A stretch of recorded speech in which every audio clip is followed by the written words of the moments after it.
தாயுமானவர் ஜோதிடம்.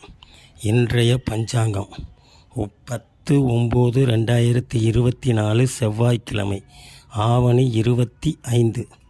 திதி இன்று இரவு 7:10 வரை சப்தமி, பின்பு அஷ்டமி. நட்சத்திரம் இன்று மாலை 5:13 வரை அனுசம், பின்பு கேட்டை. இன்றைய நல்ல நேரம் காலை 7:45 முதல் 8:45 வரை. நாளைய நல்ல நேரம் காலை 9:15 முதல் 10:15 வரை. ராகு காலம் மாலை 3 மணியிலிருந்து 4:30 வரை. யமகண்டம் காலை 9 மணியிலிருந்து 10:30 வரை. குளிகை காலம் மதியம் 12 மணியிலிருந்து 1:30 வரை.